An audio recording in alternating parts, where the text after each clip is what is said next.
Hey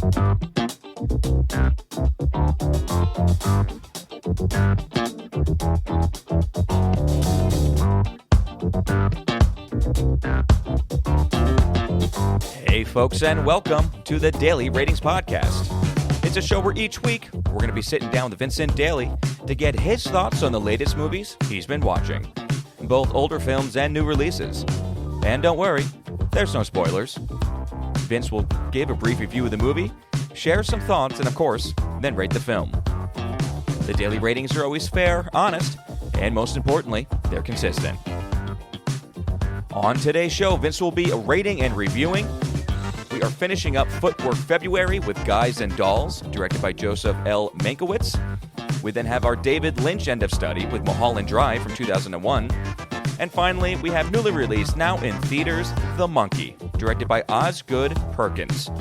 So it is a 3-movie week here, folks. Let's see what Vincent Daly has to say about it. Stay tuned and enjoy the show.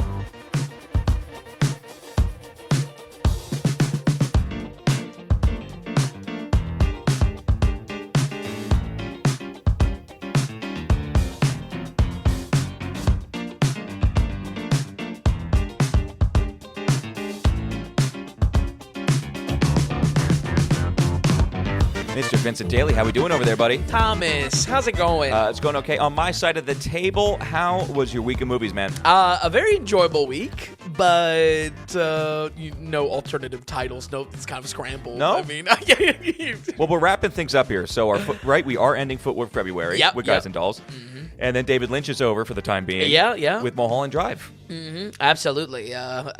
Definitely 2 big-ass movies. A big 2-hour and 30-minute movies. I'll tell you what. I saw that Guys and Dolls was 2.5 hours. And you said, oh, no. I was a little bit like, I'm out. I don't have the time for this one.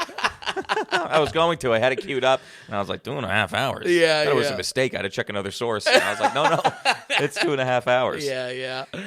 That's definitely a movie with some fat to trim, too. It's been a while since, I don't know. I truly felt like, oh, this does not need to be this long. I do remember seeing. I think I watched this once, and probably not the whole thing. Sure. But again, back when I was a kid and into musicals more, because I was a kid, I think I remember watching a decent amount of this, but I can't quite remember. But the name is synonymous. Yeah. Guys and Dolls. Everyone knows the name. Still running today as a Broadway show. And honestly, when it comes to, I don't know, I'm with you. I think I've seen different parts of it, but it's like only very specific music segments connected to Brando, basically. Right. But when you give it 2.5 hours, it's like, I don't think I've ever sat down and watched that. And Mulholland Drive, 2001, David Lynch. Yep. This garnered him yet another Best Director Oscar nomination.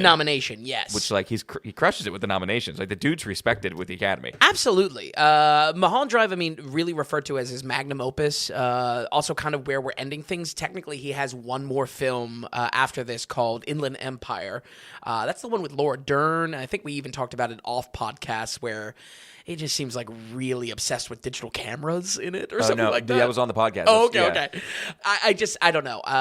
It's another massive 2-hour and 30-minute film. So I think it's actually even longer. Yeah. So I think I'm just going to... We'll hold off for a bit. We've given Lynch a great run, honestly. Oh, absolutely. And it would be great to come back to maybe Wild at Heart and Inland Empire down the road. Yeah, what was the one that we couldn't get because you couldn't find it? That's Wild at Heart. Okay, Wild at Heart, okay. Yeah. So... we'll save Lynch and Nick Cage for a rainy day. Maybe a Nick Cage episode. Well, Nick Cage is coming out with a new movie. Oh, really? It's called The Surfer. Oh, interesting. Yeah, we'll see what happens. Yeah, we'll see.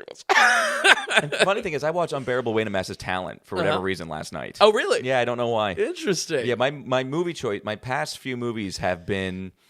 What did I watch? I watched The Whale, and then I watched Uncharted, and then I watched The Whale. And then I watched Inception, and then I did Unbearable Weight of Massive Talent. Interesting. No idea why. Yeah, that's a very odd collection. Well, Guys and Dolls for 2.5 hours. Yeah, so I watched 4 movies instead. And Mulholland Drive. I just don't think I had the.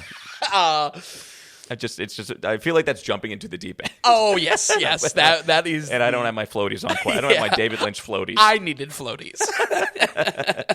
Okay, so let's take a jump back to 1955. Yep. This Guys and Dolls was first to play. Yes. I believe, and it was like 1953. 1950 on the dot, actually. Oh, okay, so it was 5 years after Yep. it got adapted into a film. Mm-hmm. And it's Marlon Brando and Frank Sinatra. I know.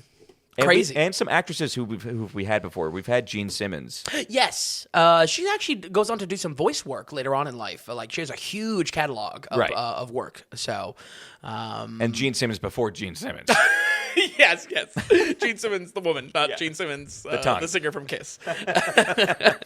Okay, but Guys and Dolls kind of set this classic story up for us and take us on a ride. How'd you like it? Well, folks, for our last slot in Footwork February, I wanted to get another heavy hitter off my list while also kind of grabbing some attention with a big name. And believe me, this has more than a few of them. Guys and Dolls, like I just said, is based off of the 1950 Broadway classic that is still running to this day. And stars massive talents by the likes of Frank Sinatra, Marlon Brando. What I found very impressive, though, is how many talents connected to the original stage production come over for this movie 5 years later as well. Mainly the Tin Pan Alley composer Frank Loesser and the choreographer Michael Kidd, who we actually touched on in The Bandwagon, featured in last year's Astaire special. So a little bit of connective tissue there. Okay. I had a whole paragraph written on Michael Kidd, and then I was just like, but there's actually not that great dancing in this. So I had to cut Yeah, you it. were concerned about this. Every single time you brought this up to me off air, Yeah, you yeah. would say Guys and Dolls, and you would go, there's not much dancing. I don't know, Footwork February. It's like you're the only one holding the torch. It's like you're the flag bearer all the way through. Because I want the dancing. Right, you're just breaking your own rule. It's cool. It's true. It's true. Well, actually, my next line, my only concern is this didn't have enough dancing. But I'm looking at standout dance numbers, really dance numbers that make me want to dedicate a month to musicals ultimately. Sure. So, but I really did decide I wanted to give this a shot. I decided to give it a shot knowing how these early Broadway to screen adaptations had a lot of passion behind them. And we've touched on it, in years past, Barclay's Broadway, different other projects like this. These were almost inevitability as the height of popularity of the Broadway shows. They would just evolve into this next level of just like, okay, we're making a film now. And I guess that's like all Broadway shows, but it felt like a much more direct pipeline back in the 40s, 50s, and 60s. Yeah, I can imagine that. Which kind of makes sense for back then. Yeah. I have to say, when I was doing research on this film and I was getting it up on this site, this film goes places. Like, I can see why it uses a runway of 2.5 hours. Sure. I was trying to come up with the quick synopsis, that I put on the site, the summary. Right. And I was having a hell of a time not making a full paragraph. Yeah. Because I was trying to go off of other people's, synopsis. Sure. And going off of Wikipedia and just doing. And I was like, how do I boil this movie down? Yeah, it's like, how do I include the characters? It's gambling and missionary, and suddenly they're in Havana. Right, It's exactly. Like, what? I'm with you there. Well, Guys and Dolls, my best attempt at it, at summarizing it, is a big 2-hour and 30-minute musical rom-com, sporting the latest 50s jive talk and a crime spin that most 50s stories were probably going to steer clear from. In a city of gamblers and crooks, out of countless bets, $1,000 gamble is the key to the whole story. Frank Sinatra plays Nathan Detroit. Great name. Nathan Detroit is pretty good. That's stellar. A wise guy organizing an underground craps game for some high rollers. He's a grand short of being able to run his latest game when an opportunity comes walking through the door. The biggest high roller in town, Sky Masterson, smoothly played by Marlon Brando, takes him up on a bet to seduce the buttoned-up missionary Sarah Brown, once again played by Gene Simmons. Despite his best attempts to charm, including, again, a day trip flying down to Havana is the weirdest plot point in the whole movie, but it's just like, okay, I guess we're going to Cuba. They used to do that back then. Yeah, in the 50s, just fly down to Cuba for the afternoon. Well, it is what they did. Yeah. Oh, absolutely. I mean, before Cuba closed up. I mean, yeah, that was the place. That's what I want. I want airports being streamlined so I can hop on a flight, spur of the moment, and I want to go back to Cuba. But it looks like Sky has no chance with Sarah. This gambler has a heart of gold, even though he might be a sinner like the rest of them. I have to say right away that while I enjoyed a lot of this movie, almost every scene goes on a bit too long, to the point that this lingering feeling honestly dominated my thoughts on the film. It's almost uncanny how every single scene goes on just a bit too long. A lot of the time, when a scene feels like it's coming to a close, it will suddenly kick off a song or be bookended with another sketch, and it just gets stretched out even longer. I think great examples of this are the first scenes, interactions between Brando and Sinatra, and then Brando and Simmons as well. Are just like they're perfect examples of saying like, this is working. I like the chemistry. I like the jokes. It's just a bit too much, and there was always some fat to trim on this. For me, the musical side was way stronger than the normal acting too, which is great for the songs being the payoff of the scene, but once again, just created a feeling of just waiting around for the next tune. I wish I could just play the scene, especially Brando and Sinatra first interacting. It's just like, it's a little pulling teeth out of nowhere. And it's just like, why couldn't this just be a tiny bit snappier? And to find that quality just repeated again and again throughout the whole film. Super surprising. Yeah. You have like the two most charismatic guys on screen together. Oh, you just wait. It's a little surprising. Yeah, it is. Is Frank Sinatra full Frank yet? No. In 1955? Absolutely. If anything, he's on decline by 55. No. Yeah. So Frank Sinatra's acting career is referred to as kind of his downfall. He's kind of washed up by that point. In 55? On top of that as well, I thought Frank's he started the not exactly a great actor. Right. Well, there is that. Yeah. We definitely see that here. So Frank he does have a comeback in the 70s though, correct? I think actually somewhere around, because Dean Martin's got his the Dean Martin roast and the Dean Martin show. Yep. I think that's all early 60s, I want to say. Early 60s? Yeah. Not the roast. Regardless. Oh, I thought Frank, because we're still in Bing Crosby era. Yeah, so I always thought that Bing almost had his decade, and then Frank came in. Right, but they crossed paths maybe more than I thought. There's actually a movie that's on the list for February in the future that has Bing and Frank what is the name side of by that? side. I think I saw like a half an hour of it. Yeah, because they did not get along at first. Right. Well, Bing Crosby hated it. It's the whole thing. Yeah, Bing Crosby has a lot of bad blood. He's a stubborn man. I got to tell you, Bing, I think history is going to serve Bing better. Oh, interesting. Yeah. History when? A lot of give us some time. Forgotten time. I'll tell you. I think a lot of the stuff coming around his son was started to be disproven. Oh, really? And also like from his other children, even. So clearly that was like a grab at some fame. I'm not going to say it's all wrong, but whatever. Oh, man. Well, let's talk about some of the performances because I have a lot of thoughts. Shocking to say that you weren't enjoying him too much. Yeah. I would say it's no mystery that Frank Sinatra was not revered as a great actor. And unfortunately, that is proven across his many roles in the 1950s. The only time we've actually crossed paths with him on the podcast was for the original Ocean's 11 from 1960 on the dot. Yeah. I hate to say it, but at times, Frank was really the weakest part of this. His singing is great. He's given one or two, maybe three solo singing songs where he can really shine, but the remaining time on screen, it really feels like it is the first time he's reading his lines. And I don't know if... Oh, I'm not surprised, actually. Yeah. It really feels like that. There's just something to it there. And I don't know, maybe next to Brando, he was trying to pull off some of that, show up on set and I'm the guy, kind of mentality. Yeah. But yeah, it really, there's an uncanniness to, this is the first time it's coming out of your mouth, Frank, isn't it?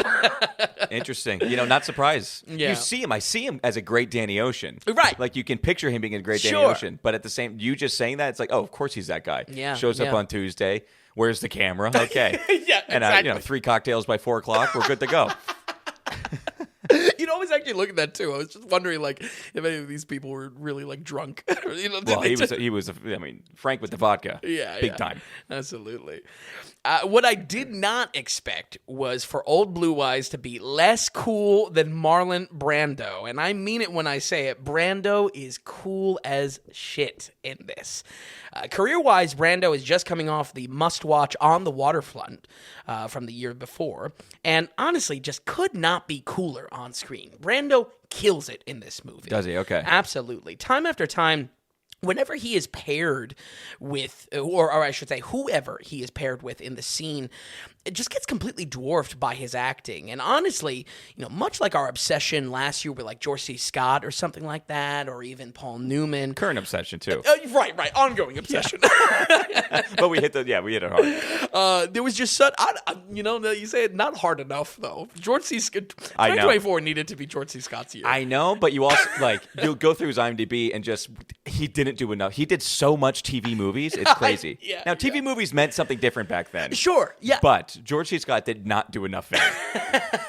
Anyway, but you're kind of picking up on a Brando thing. There's you watch it, there's an energy. He becomes the reason why you watch the movie, and just so enjoyable for him alone. And the fact that he made this whole movie better. I would say even going so far to save the film. Like I predicted, this wasn't really about the dancing, but only because they keep it kind of separate from the songs in a very Broadway-style way. And believe me, I know that's not really a great comment. It is a Broadway adaptation. Of course, they're going to be kind of Broadway-style dance sequences. They're just included in the backgrounds of songs or these kind of jazzy, acrobatic interludes in the background. If you do need evidence, though, of Brando outshining Sinatra in every single way, look no further than Brando singing Luck Be a Lady, where Sinatra is just an extra in the background. Sinatra doesn't sing his own song, or a song that he later goes to be famous for. It is insane. That is insane. Maybe that's Brando waving around his weight, though. I guess. He is a bit of a son of a bitch, Brando. He can be like, I get top billing, I'm still the guy. Yeah. He can be like that. I would say he's worthy of being called the guy Okay. here. And I mean, this scene, Luck Be the Lady, just crazy how you watch it, and I mean, like... Sinatra is like truly like an extra. And not only does he not That's sing wild. it, he's like kneeling down in the corner somewhere. That's it's crazy. Just like this is his song. Like, whoa, it's crazy. And both these guys aren't toe tappers, so it's not like you're getting fanfare with the dancing, right? Yeah. None of them really get to step in. In Havana, actually, Brando does some tango work. That's where I had a whole paragraph written about Michael Kidd and his choreography, but like it really is nothing. Like him dancing for like, I don't know, less than 2 minutes is like the bare minimum. Right. You know what I mean? I was expecting a little bit more. I would say Luck Be the Lady attached to this is probably the most impressive dance sequence, even if, again, neither of our leads are really getting involved with it. But it's a pretty cute movie, though. It really isn't afraid to get a little silly towards the end, which I think actually some of the best moments came in that last 20 minutes when they're kind of frantically buttoning up the story. They got more slapstick and oddly kind of worked. I wish that it was shorter. I wish that it was more condensed, and those moments that worked, I feel like would have been coming more natural to the movie. Yeah.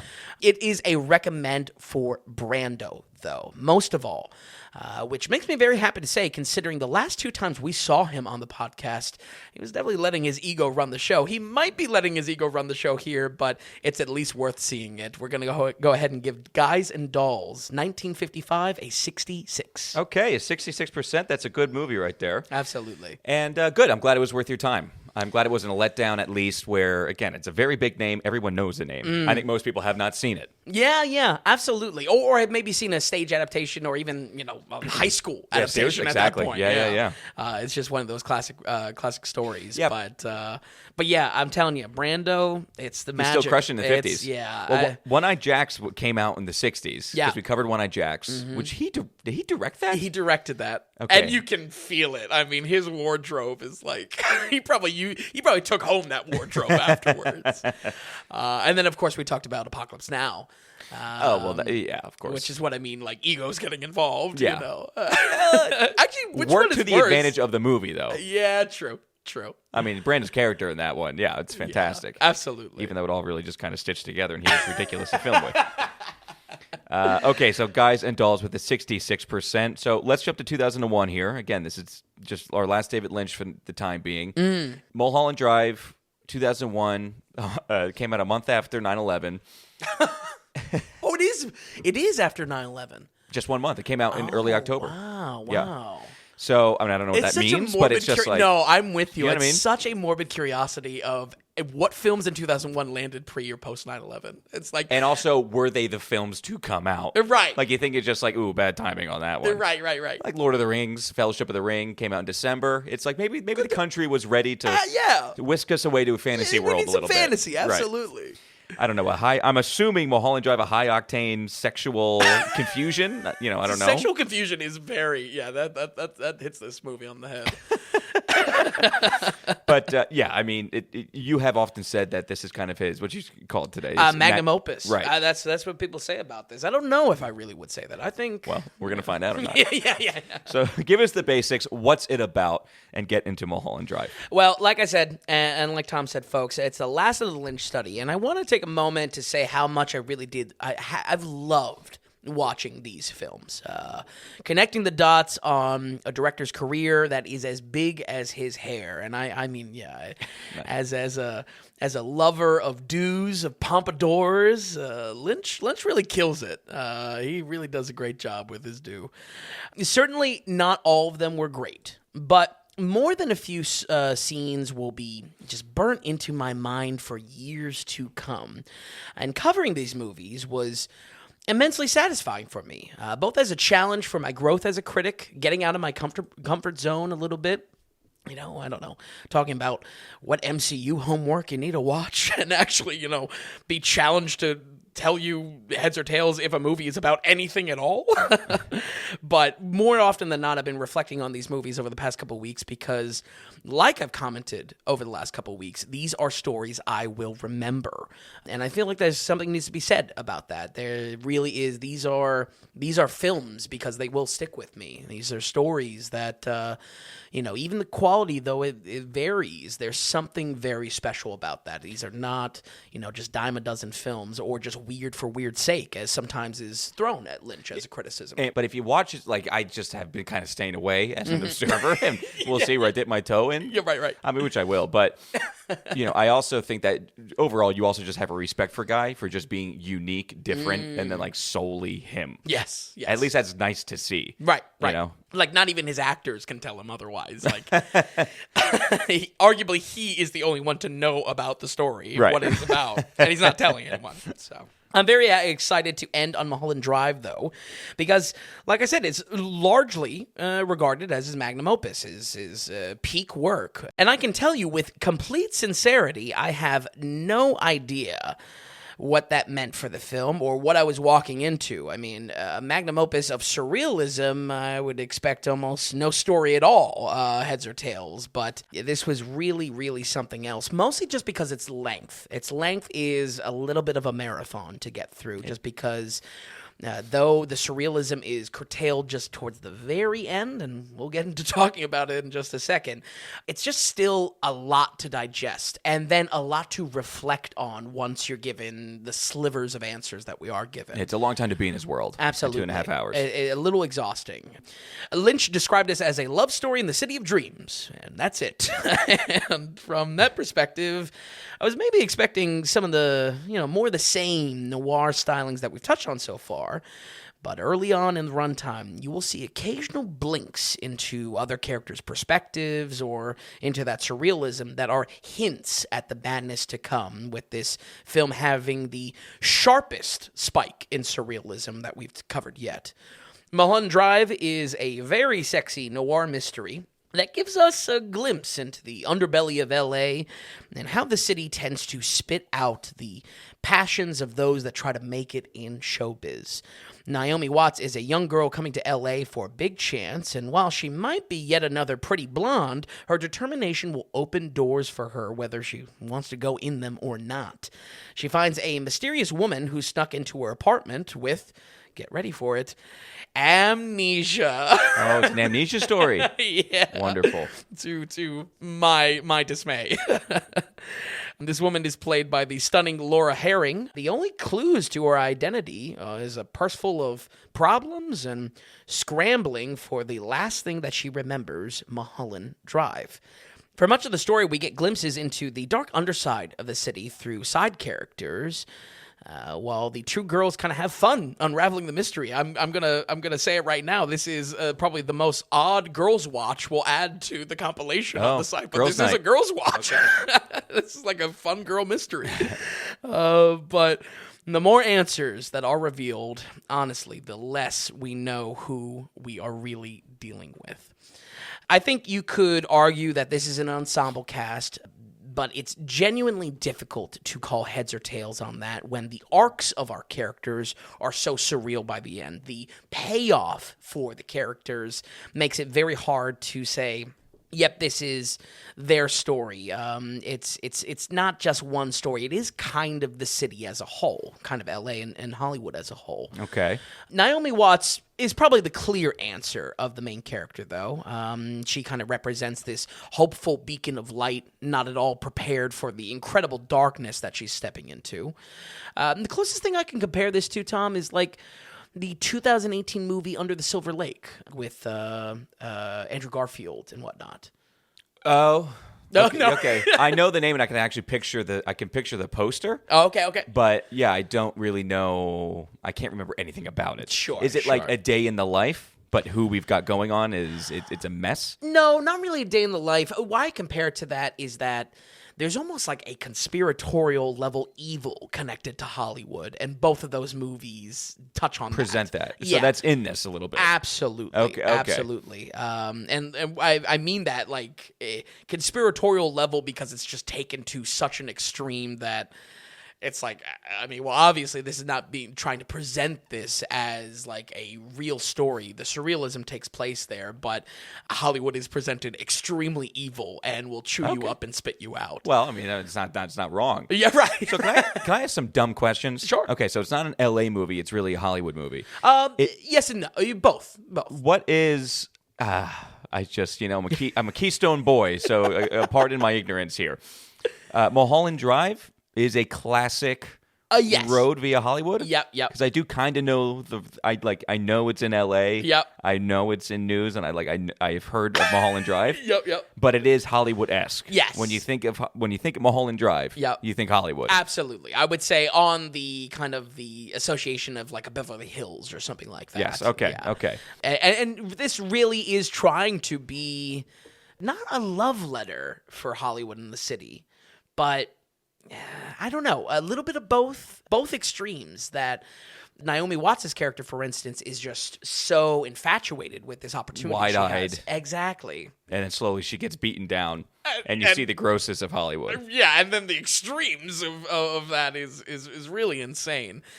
It really is this, I don't know, the explanations we get are kept vague in a way that Lynch keeps things vague. But why I would say, both in a comparison to Under the Silver Lake, a much later film, kind of striking on the same note, but much better in my opinion, is that he's able to turn it up and turn it to be a lot scarier because of the vagueness, because of some of the glimpses that we get into this evil in Hollywood are like shocking. And then almost nothing is done with it, so it lets you wonder what's going on behind scenes that we're not seeing, almost in between the scenes, if you will. Mm-hmm. There are a lot of moments that I feel like characters are also self-inserts for David Lynch. This came in two forms primarily. There is very much a scathing attitude around Hollywood, especially in Justin Theroux's character being a director whose artistic vision is just being beaten into submission. But also, more so than ever, many characters just sound like Lynch's own writing or his own voice coming through his writing. Naomi Watts' landlady is a perfect example of this, that she just says like David Lynch lines all over, all over the place. It's just like, she even kind of sounds like Lynch. So I feel like a lot more this one I had appreciation for, not only watching it at the end of the study, if any of you are following along, but there is something there that I feel like this one benefited from a little bit of awareness of his scene, of his career, of what went on with his life. I would say, like for all my reviews of this study, it is very difficult to zoom in for one specific scene, especially when the build-up you experience watching the film kind of gives context, or the closest thing we have to context when the surrealism takes place. But an hour in, we get one of the strongest moments out of all of his movies that we've covered so far. At this point in the story, Thoreau's character has kind of a shady meetup with one of the influencers, I'll call him, controlling his career. And masterfully, Lynch is able to convey, I mean this, folks, a cataclysmic unease like I've never experienced. Like, it is wow, this is a scene. Actually, that is slightly untrue. Folks, I mean this as a great compliment when I compare this scene to the gas station scene from No Country for Old Men, as both will have you just crawling out of your skin for the slightest relief and the slightest chance at escaping the tension to the film. It really does, I can imagine the Coen brothers seeing this scene and wanting to do what they do with Anton Chigurh in No Country for Old Men. Wow, okay. It's the same exact, oh my God, that is praise. Get me out of here. It's just a perfect glimpse into just how crazy things will get. And it might be worth checking out the film just for that scene alone, honestly. It really, really was phenomenal. On the other hand, I would say, much like Lost Highway, the surrealism in this can be a point of frustration for the viewer. Honestly, at a certain point, you just have to throw your hands up and say, okay, all bets are off. It really gets to that point. You're just like, okay, I'm just along for the ride. Right. Let's see if I understand it at the end. For most of the film, I was saying, this is pretty tame. This is a long movie, but pretty tame as far as what's being thrown in your face. But in yet another layering of these elements we've been talking about over the study, in the last 30 minutes, you experience an insanely sharp spike of these surrealist elements. If Blue Velvet kind of ramped, it was a gradual ramp into the surrealism, and Lost Highway was a sudden kind of crash reset, then Mulholland Drive gives us the third iteration of this and is the Marianas Trench of surrealism. We dive so deep to the point that it's scary, it's unsettling. Boy, there's just not a lick of an answer anywhere to be found. So it makes your head spin for sure. Oh, yeah. And I guess in some ways, I reflected on it a lot. I mean, in some ways, that might be the most successful format of this, because you're kind of not ready for it, almost like a horror movie. It's giving you the final punch. It's kind of the jump scare, if you will. But the last moments of the story will not only have you questioning every event to come before it, but will recontextualize it enough to warrant a second watch. While a second watch on the podcast is usually an indicator of a must-watch contender, here I needed to watch it again to make up my mind on the whole experience. And frankly, I could have used the third and fourth time around the bend. I mean, I really mean that. This one is going to be a watch. Oh, yeah. Yep. I go to... once again, like with Lost Highway, Lynch is interacting with Roger Ebert over this. That's right, yeah. Yeah. There is a clip of him on the red carpet, and Ebert is praising him for Mulholland Drive, and he says, I'm going to take this to some university, and we're going to spend the whole weekend of 72 hours with a pot of coffee and examining the film scene by scene. That made a lot of sense. That is probably the most thing that makes sense around this, because that's the level of density here, in a good way. I think my biggest takeaway from this, and really the study as a whole, is how comfortable Lynch is creating art for his own vision. frankly, that's how you're going to get movies that stick with you, because they aren't going to be like anything else. This is not meant to satisfy in any way. And like I've commented before, the man refuses to give context or explanation of his films, regardless if it would help us understanding them or not. Mulholland Drive backloading these moments as a climax arguably gives the least indication of what it all means. And while I completely understand how someone might hate the film outright for that reason, I can't deny the respect Lynch gives to the audience to puzzle it all together for what is true to them, not necessarily what is true to the director's vision. With that said, we are going to go ahead and give Mulholland Drive 2001 a 70 on the dot. Okay, 70%. And possibly the most controversial girls' watch I could ever. We're gonna put it on. We're gonna put it on the Girls' Night compilation, and but that's good. I mean, Lynch is kind of I think pretty consistent with as far as you and the ratings go. You definitely feel a certain way about this guy. I feel like you've got a lot of respect. Yep. You can enjoy his films. There's a lot there, but there's also maybe some loose ends. Yeah. And you're not 100% on board with the fawning over fanfare that it can get from some of the critics. Absolutely. And which I think is very fair. Like, I think that's probably accurate. Yeah. And I think also on that that fanfare, just like absolutely gushing over these films is a section of the internet, or a section of kind of film criticism or discussion online that they think they know the answers and are connecting dots everywhere. And I mean, I say now with a lot of Lynch under my belt, I don't think he even knows those dots exist. There is no connection. And sometimes that is the storytelling element in itself. Again, with Mulholland Drive specifically, we see certain moments that are extremely dark, just splashed into the film, that give you a peek at what might be going on behind the scenes of this evil that's in Hollywood. There's something there as well that I think those scenes being disconnected is the best storytelling it can have, because it lets our imagination run a little bit wild, and it's not meant to be, tied together very neatly. I think that's why people are saying this is his best, even though personally by the ratings, Blue Velvet is still top. It's still better. Yeah. I think Blue Velvet was definitely my favorite, and strike that balance of palatable, a good recommendation, and especially if you want to give Lynch a shot. Okay, yeah, that's the big question out of kind of delving into him now. So, because this is 7 films we have total on the site, I want to say. I think so.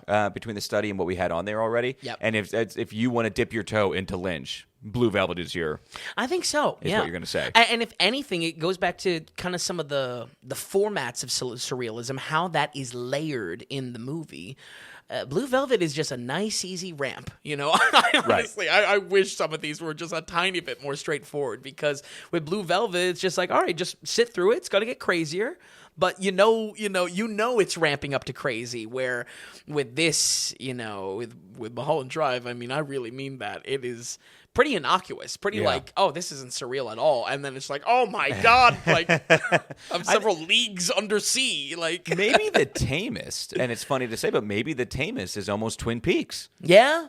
If you want to watch a film, go Blue Velvet. But if you want to also get the essence of him that's palatable, maybe go Twin Peaks. Absolutely. I think a lot of people, specifically TV heads, still really rep Twin Peaks very heavily. And Twin Peaks is one of those shows where you watch it and you kind of see what it affected, the trend-setting aspect. Oh yeah, and that's Lynch all the way. Yeah. Did you watch the 2017 reboot of the Twin Peaks? No, honestly, no. And I hear great things. I mean, people call that, next to Blue Velvet and Mulholland Drive, his best work. Well, I mean, he definitely cared about it. He was very involved with it, and our next director directed an episode actually. Oh, really? Which is cool. Wow. Yeah. Wow, interesting. But before we get on to our next movie, before we get into that, we just want to thank our producer for the week. And it is our monthly producer and donator.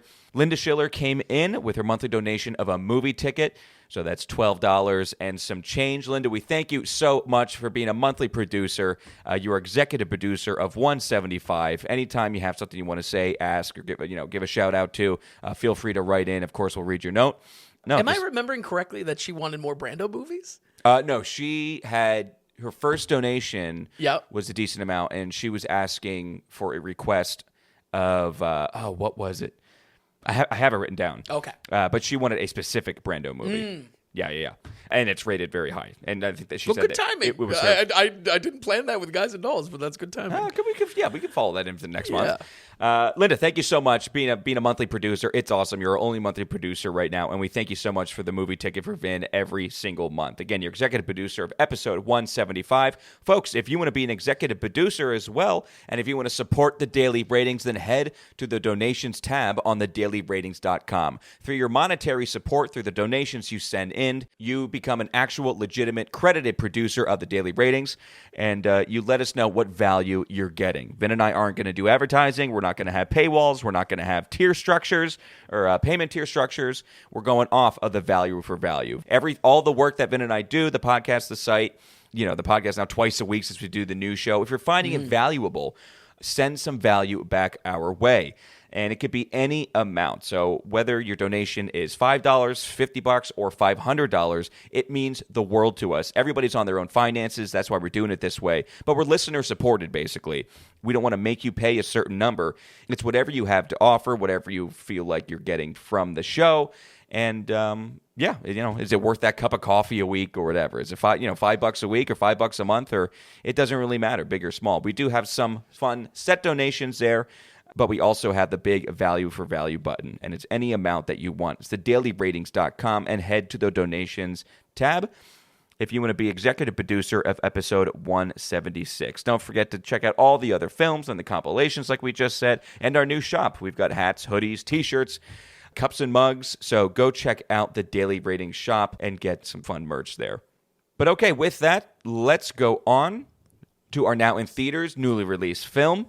This is called The Monkey, and there were some other films that came out. It's kind of involving a monkey. It's a quiet release, couple weeks basically. Oh, okay. We had The Monkey, we had The Cleaner, we had The Gorge. Next week we have some small stuff. It's just not a very We had Captain America come out, which was a bang, and we have the year really about to start in a couple weeks. Absolutely. So, but this is The Monkey.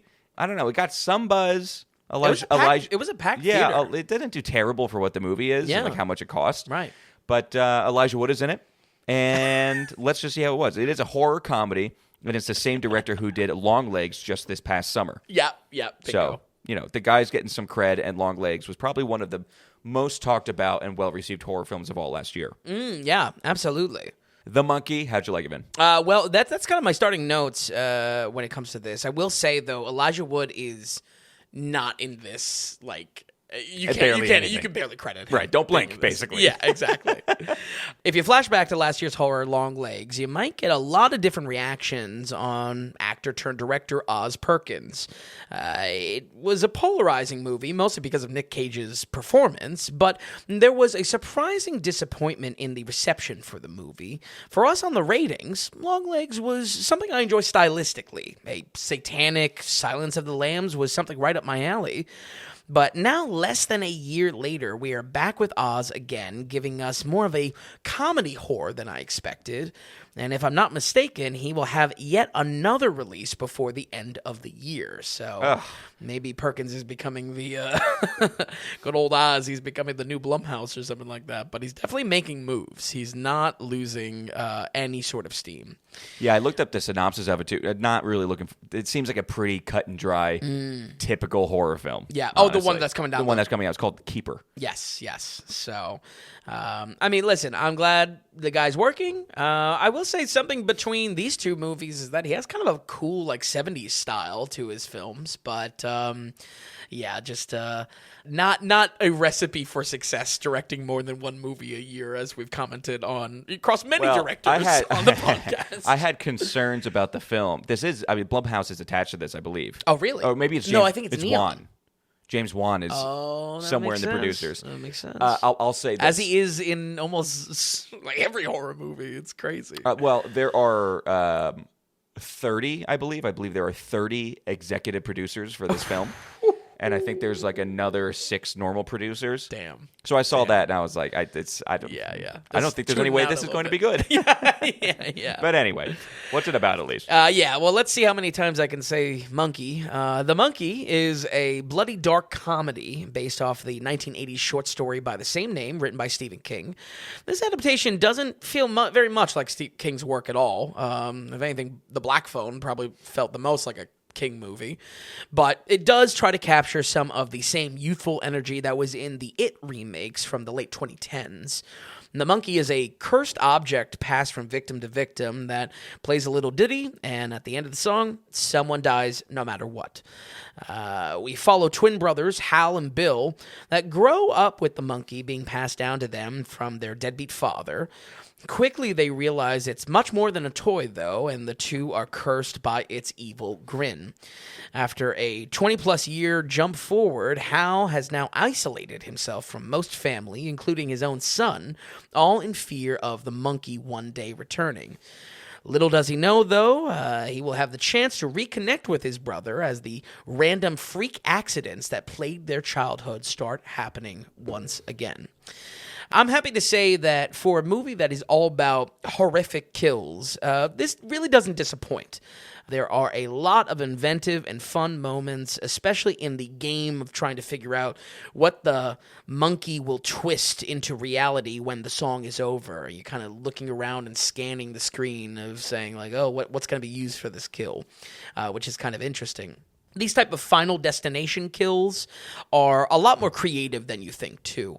And might be something I have more thoughts on later in the year, considering we're actually getting the 6th Final Destination in a few months. Oh, yes, we are. That's right. I really don't. I'm very iffy on doing a series special for that because I have an interesting relationship with Final Destination. I skipped actually 2 separate birthday parties growing up because they were going to the movie to see Final Destination, and I was a total scary pants.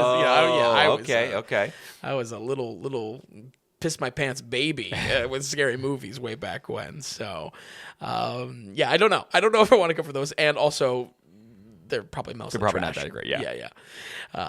Combine this with many comedic moments involved in this, and there's almost a sketch style to these killings themselves, and it's also where we get a lot of variety in the cast showing up for only seconds sometimes. Character writing is, on the other hand, where I felt this was super weak and lost me almost completely. Where with Oz's last movie, there were some the quirks in his writing only peeked through Nick Cage's usual cageness.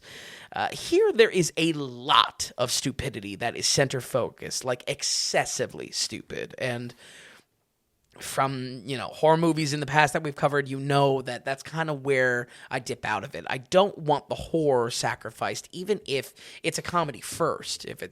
And this definitely, I have to stress that it is comedy horror, not horror comedy. Okay, gotcha.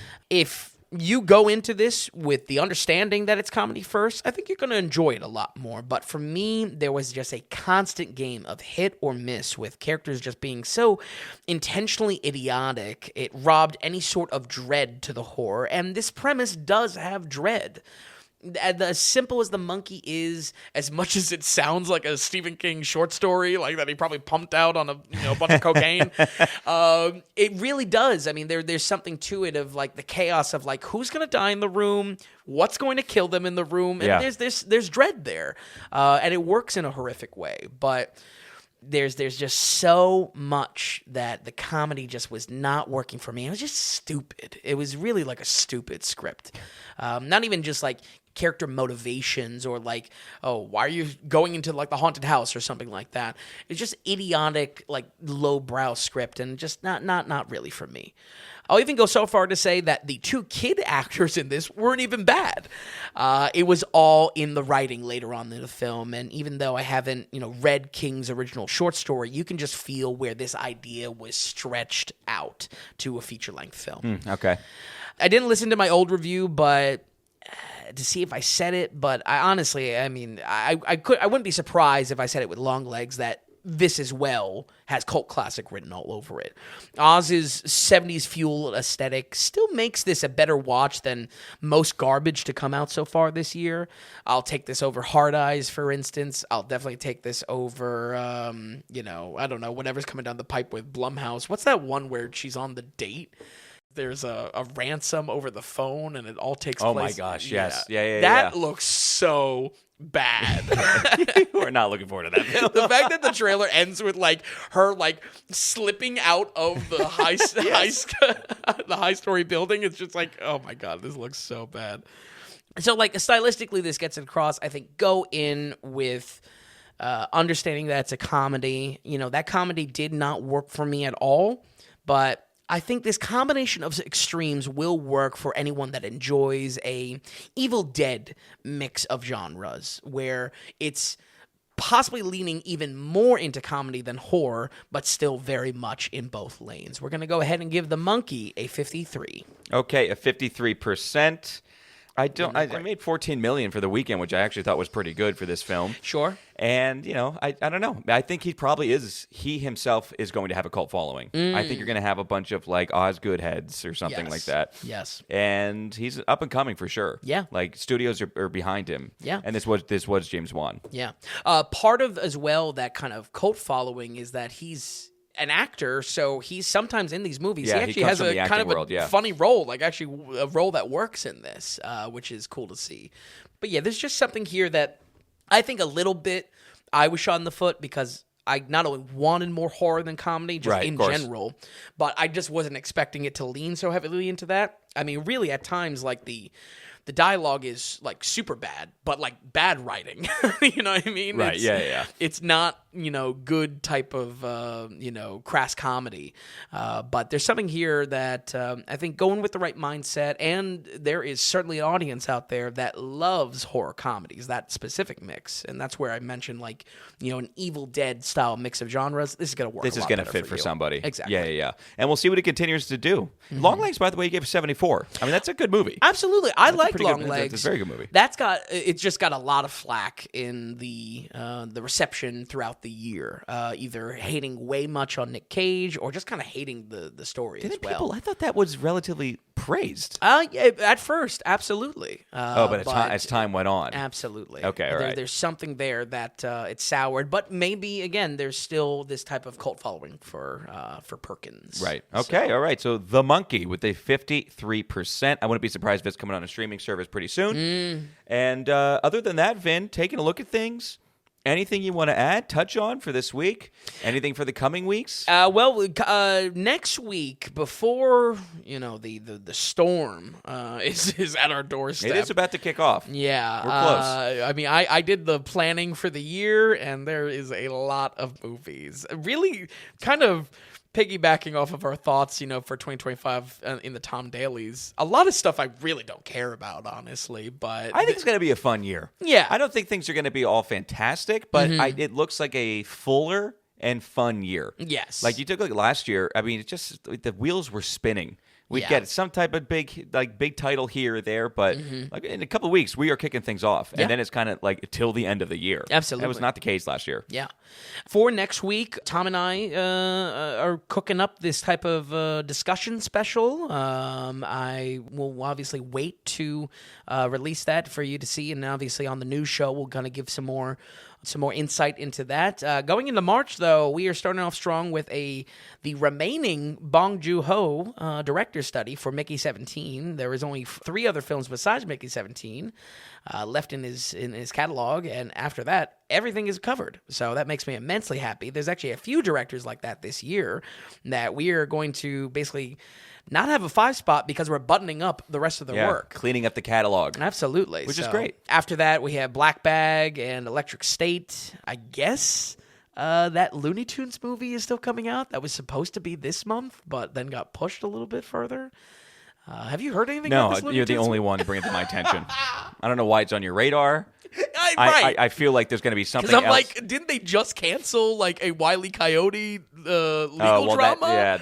That drama I've been following. Yeah. But why is another Looney Tunes movie coming I don't out? know. Give us the one. I just think that there's probably going to be something else that we can cover that week. I don't know. Yeah. You seem to. This is really zoned in. I think you've been doing a soft push, really. Yeah, I mean, I'm just legitimately confused about it. But yeah, lot to pack in March, and it honestly does not stop. No, So, it's game on. yeah. You know what I'm curious about? I'm gonna just plug this for a month ahead. First week of April. Yeah, we got your birthday episode, Tom. Yes, we do. I'm very excited to hear. One, are we covering Minecraft? It's a weird. No, I think we can skip that, or at least push it to A week after. Push it to a week after. Yeah, I was thinking about it would be kind of cool. You could do a video game movie study, like the one-off ones that kind of failed, or whatever, like Prince of Persia or whatever. Oh yeah, dude, the Tomb Raider reboot. Good call. Yeah. Anyway, that's that birthday study. I'll tell you. Well, I've been talking to you privately, not giving you titles, of course. Right. I mean, the list was at 10. I have it down to 9. That's crazy. And you said that you might be watching a movie this year. Yes. And I was just like, yes, watch it, because that's one of the 9. So it gets it off the list. I'm down to 8. That's great. It's a weird list. But anyway, for next week, more than likely we are going to do a special next week, folks. It's a special that we actually haven't done before. It's more conversational based and just kind of have fun. That'll be a blast. Other than that, Vin, really weird question for you here. Have you ever made chicken paprikash? Yeah, actually. You have made it? Yeah. With success? Yeah, it's just like sour cream and paprika, Yeah, right? it's not just, but yeah. Okay, I think I'm going to attempt it. What is... It's just on my mind. It's just on my mind. Hungry. We got to wrap this episode up. I was looking at a bunch of recipes yesterday. It is very easy. It does seem kind of easy. Yeah. I mean, seems like there's better ones and worse ones. Like, let's be honest. And then the normal thing to do is to put it on top of spätzle, actually. Oh, really? That's actually like the classic Hungarian thing to do, Interesting. which is our jam. All right, Ben, thank you so much for watching these films and stopping by here this evening, and for putting ratings to these. And we'll go it through one more time for the folks at home. We have Guys and Dolls with a 66%, Mulholland Drive with a 70%, and The Monkey with a 53%. Folks, as always, thank you so much for stopping by every week. We have a great time. And as always, we'll see you next week on the Daily Ratings Podcast.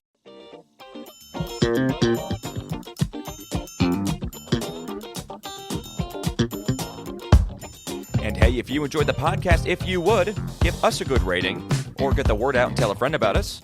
And just a reminder that the Daily Ratings is completely producer supported. We want to stay away from advertising, and we don't want to have any paywalls or tier structures or subscriptions. It's all just value for value. So, are you finding value in what we're doing here at the Daily Ratings? Then become a producer and donate whatever amount of value that is. Just go to the donations tab on thedailyratings.com, and while you're there, be sure to check out the massive amount of films that Vince has rated. So thanks so much, everybody. We'll see you next time on the Daily Ratings Podcast.